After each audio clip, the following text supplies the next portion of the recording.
Alaska, the last frontier.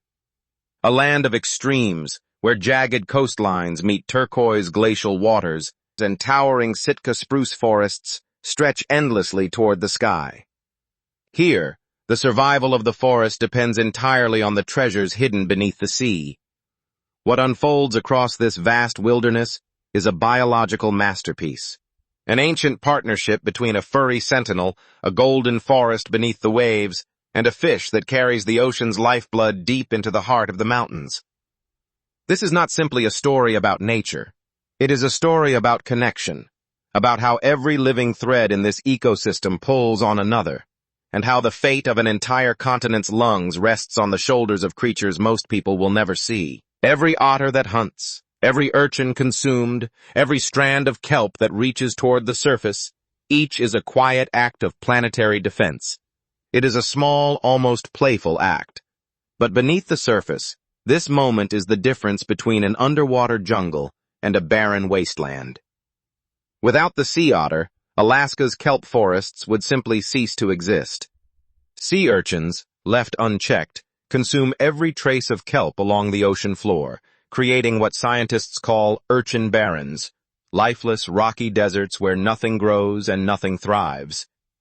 These barrens represent ecological collapse in slow motion. But where otters patrol, the story changes entirely. By keeping urchin populations under control, otters allow giant kelp to rise, growing up to 2 feet per day, forming towering underwater cathedrals of gold and green that sway like forests in the wind.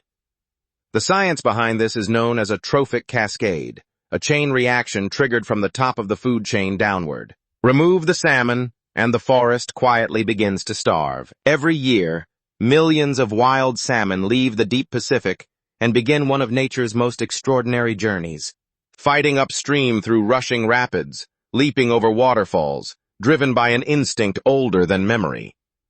They are not simply returning home. They are carrying something irreplaceable.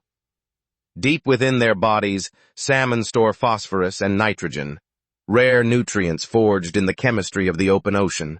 When grizzly bears wade into the rivers and drag salmon carcasses deep into the forest to feed, they unknowingly become delivery systems for the sea.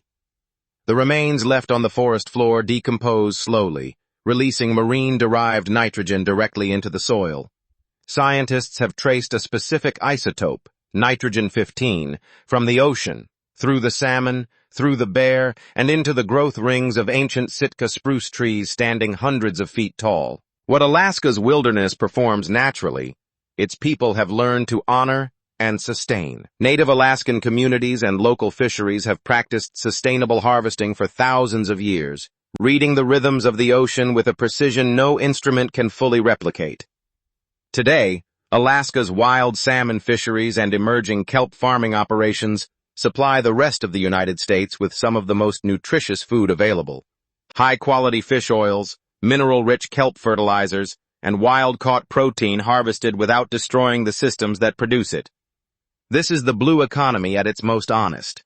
Agriculture in its purest form, where the harvest depends entirely on the health of the ecosystem, and the health of the ecosystem depends on the restraint of the harvest. From the kelp's carbon-trapping leaves swaying in cold Pacific currents, to the salmon-fed roots of ancient trees disappearing into mountain mist, Alaska reveals something the modern world urgently needs to remember.